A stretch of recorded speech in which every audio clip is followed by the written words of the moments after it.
Graça e paz, meu irmão.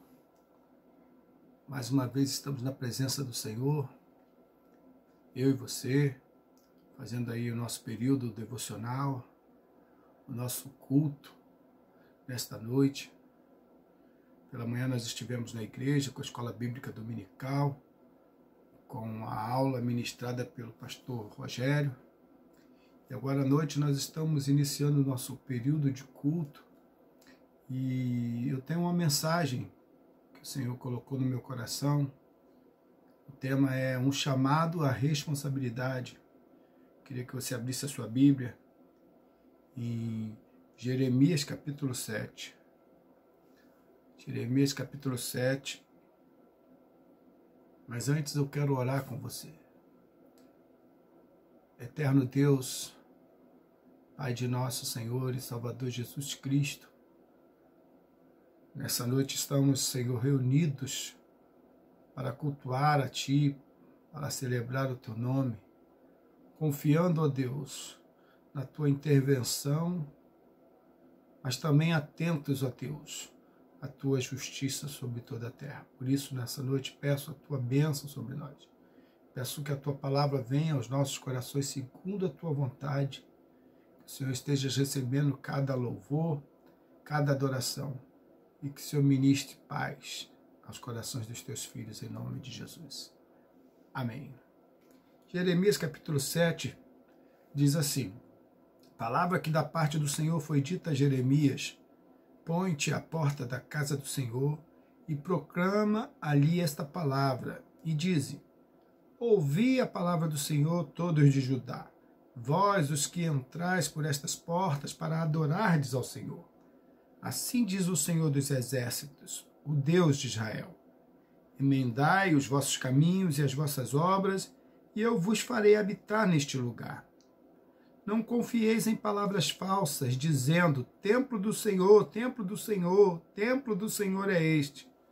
Mas se deveras emendardes os vossos caminhos e as vossas obras, se deveras praticardes a justiça, cada um com o seu próximo, se não oprimirdes o estrangeiro e o órfão e a viúva, nem derramardes sangue inocente neste lugar, nem andardes após outros deuses para o vosso próprio mal, eu vos farei habitar neste lugar, na terra que dei a vossos pais, desde os tempos antigos e para sempre. Eis que vós confiais em palavras falsas, que para nada vos aproveitam. Que é isso? Furtais e matais, cometeis adultério e jurais falsamente, queimais incenso a Baal e andais após outros deuses que não conheceis, e depois vindes e vos pondes diante de mim nesta casa que se chama pelo meu nome, e dizeis: estamos salvos? Sim, só para continuardes a praticar estas abominações? Será esta casa que se chama pelo meu nome um covil de salteadores aos vossos olhos? Eis que eu mesmo vi isto, diz o Senhor. Mas ide agora ao meu lugar que estava em Siló, onde no princípio fiz habitar o meu nome, e veja o que lhe fiz por causa da maldade do meu povo de Israel. Agora, pois, visto que fazeis todas estas obras, diz o Senhor, e eu vos falei, começando de madrugada, e não me ouviste, chamei-vos e não me respondestes, farei também a esta casa que se chama pelo meu nome, na qual confiais, e a este lugar que vos dei a vós outros e a vossos pais, como foi a Siló. Lançar-vos-eis da minha presença, como arrojei a todos os vossos irmãos, a toda a posteridade de Efraim. Versículo 16, que é o chave da nossa mensagem. Tu, pois, não intercedas por este povo, nem levantes por ele clamor ou oração, nem me importunes, porque eu não te ouvirei. Glória a Deus. Palavra difícil, palavra de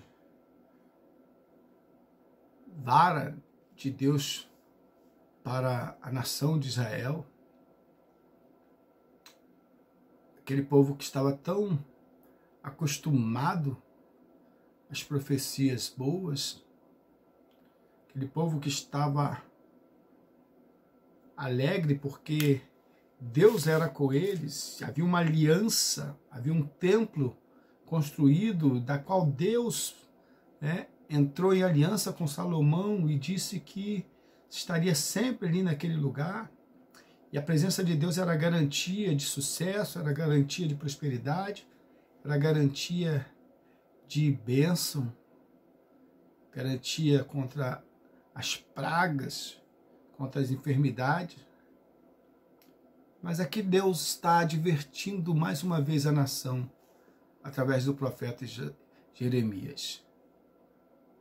Eu fico meditando como não é difícil para o profeta ouvir a palavra de Deus como essa que Jeremias ouviu.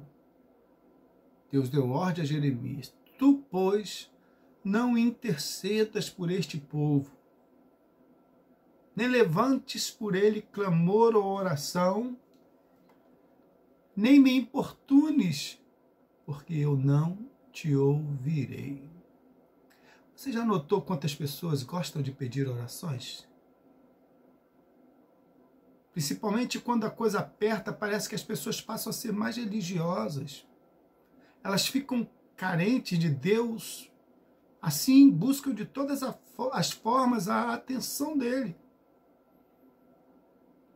Mas também parece que em ocasiões como essas, o Senhor não responde orações. Pelo menos nem todas as orações. Existem algumas coisas que impedem que Deus responda orações? Você já se perguntou? A primeira coisa que eu deduzo nos meus estudos da palavra de Deus é que Deus não tem compromisso com quem não está em aliança com ele. Você pode até citar algumas passagens conhecidas sobre o amor de Deus, como a de João 3,16, porque Deus amou o mundo de tal maneira que deu o seu Filho unigênito. Ou talvez você possa citar 1 Timóteo 2,4, que diz: o qual deseja que todas as pessoas sejam salvas e cheguem ao pleno conhecimento da verdade. Muito bem, isso é verdade. Mas há que se entender bem a diferença entre o amor, a vontade e a justiça de Deus. O amor de Deus fez com que ele enviasse seu Filho para morrer na cruz, e a justiça de Deus requer que o homem creia em Jesus para ser salvo. Da mesma forma, a vontade de Deus, que nenhum pecador se perca, esbarra na justiça do uso correto, do livre-arbítrio desse pecador em se arrepender ou não dos seus pecados. Segundo o versículo 1 a 15 de Jeremias que nós lemos, Deus já havia anunciado um litígio, já tinha chamado o povo para um acordo judicial. Mesmo assim, eles preferiram descumprir a sua parte na aliança, liberando Deus de qualquer responsabilidade. O profeta estava ali, querido, como testemunha e como intermediário entre o povo e Deus. Mas Deus resolve aplicar a sua justiça, dizendo: não ouvirei mais a sua oração.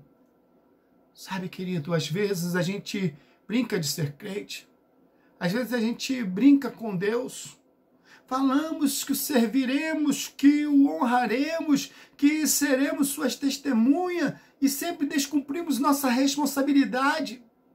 Aí, quando a coisa aperta, a gente quer que Deus nos ouça, que Deus nos cure, que Ele nos salve, que Ele sare a nossa nação, que Ele faça a nossa economia voltar a prosperar.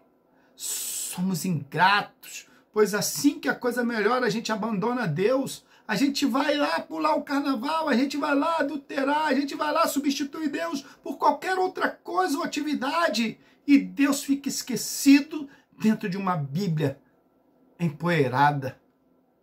Deus não é nosso empregado e nem nosso amuleto da sorte. Deus é um ser pessoal, Deus se relaciona e tem sentimentos, e apesar de nos amar, Ele vela pela sua palavra. Portanto, se você não faz um mínimo esforço para se relacionar de forma correta com Deus, não tem direito algum de reclamar de suas orações não serem ouvidas. Não adianta pedir ao pastor, ao missionário, à irmã de oração, para que eles orem a Deus por você, se Deus resolver não mais atender os seus pedidos, a única saída para você que não tem vivido de forma que agrada a Deus é se arrepender. Volte-se a Ele. Retorne ao primeiro amor. Busque a Ele na madrugada. Volte a louvar em casa. Volte a louvar na cozinha, no trabalho, fazendo atividades físicas, mas volte a caminhar com Deus e Ele ouvirá as suas orações. Chega de ficar pedindo aos outros para orar por você. Retome seu relacionamento com Deus antes que Ele resolva ir embora da tua vida. Você pode até dizer que Deus não vai embora da vida de ninguém. Ora, se Ele habita em nós, e se nós somos seu templo, e se Ele lá em Ezequiel 10:13 foi embora do templo por causa do pecado na nação de Israel, por que Ele não iria embora de uma pessoa que continua em pecados? Talvez fosse esse tipo de ensino que Paulo gostaria de ensinar aos coríntios, quando diz: eu vos deleite a beber e não alimento sólido que ainda não podia suportar. 1 Coríntios 3:2. Em Hebreus 5:13, Paulo diz: quem se alimenta de leite ainda é criança e não tem experiência no ensino da justiça. Veja o que diz Tiago 4. De onde vêm as guerras e contenda entre vós? Porventura não vem isto dos vossos deleites, que nos vossos membros guerreiam? Cobiçais e nada tendes, logo matais. Invejais e não podeis alcançar, logo combateis e fazeis guerra, nada tendes, porque não pedis, e pedis e não recebeis, porque pedis mal, para o gastardes em vossos deleites, infiéis. Não sabeis que a amizade do mundo é inimizade contra Deus? Portanto, qualquer que quiser ser amigo do mundo, constitui-se inimigo de Deus. Ou pensais que em vão diz a Escritura: o Espírito que Ele fez habitar em nós anseia por nós até o ciúme? Todavia, dá maior graça, porquanto diz: Deus resiste aos soberbos, dá, porém, graças aos humildes. Sujeitai-vos, pois, a Deus, mas resisti ao diabo, e ele fugirá de vós. Chegai-vos para Deus, e ele se chegará para vós. Limpai as mãos, pecadores, e vós, de espírito vacilante, purificai os corações. Senti as vossas misérias, lamentai e chorai. Torne-se o vosso riso em pranto e a vossa alegria em tristeza. Humilhai-vos perante o Senhor, e ele vos exaltará. Chega de ficar perdendo tempo com religiosidade comprada. Vivamos com a consciência de um culto racional e de que Deus requer de nós pureza cultural e santidade pessoal. Quando isso acontecer, nossas orações serão ouvidas novamente. As curas voltarão a acontecer no meio do povo de Deus. A igreja será a manifestadora da bondade de Deus e o nome dele será novamente glorificado. Que Deus vos abençoe nesta noite e te conceda um novo relacionamento com Ele. Oremos. Pai, perdoa os nossos pecados. Perdoa as nossas iniquidades. Perdoa, Senhor, as nossas transgressões. Perdoa, Senhor, o falso entendimento que temos de que o Senhor estará sempre conosco e nós, muitas das vezes, estamos longe de Ti. Perdoa, Senhor, que nós tenhamos responsabilidade, que nós sejamos, ó Deus, responsáveis pelos nossos atos, que nós aprendamos, ó Deus, a sermos justos, porque o Senhor é justo, que o Senhor tenha misericórdia de nós, haja segundo a Tua misericórdia, mas também haja, Senhor, segundo a Tua justiça. Pai, olha para o nosso Brasil, que o nosso país, ó Deus, seja despertado a um arrependimento nacional. Não apenas uma igreja, Senhor, orando e jejuando por essa nação, mas que todos os brasileiros possam, Senhor, se arrepender dos seus pecados. Possa, Senhor, confessar a Ti como Senhor e Salvador de suas vidas. Possa, Senhor, deixar a idolatria. Possa, Senhor, abandonar, ó Deus, todo tipo de pecado. Que busque, Senhor, aproximar-se de Ti com santidade, com jejum, com lamentos dignos, ó Deus, de chamar a Tua atenção. Pai, em nome de Jesus, visita, Senhor, o nosso Congresso Nacional. Visita, Senhor, todas as autoridades em suas casas, onde estiverem. Visita-os, ó Deus, com justiça. Pai, visita cada liderança, Senhor, religiosa desse país. Visita cada igreja, Senhor. Visita o seu povo, Deus, e desperta-nos, ó Deus, com um vento do Espírito Santo, para que nós possamos voltar, ó Deus, a estar diante de Ti como convém. Tira, Senhor, o sentimento de facção do nosso meio.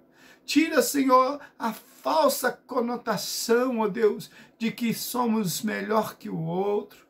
Pai, que haja, Senhor, um quebrantamento de humildade, que nós entendamos, Senhor, que somente a Tua misericórdia nos mantém vivo, somente a Tua misericórdia nos mantém de pé, somente o Teu amor, ó Deus, tem nos poupado de sofrermos as consequências dos pecados que temos praticado.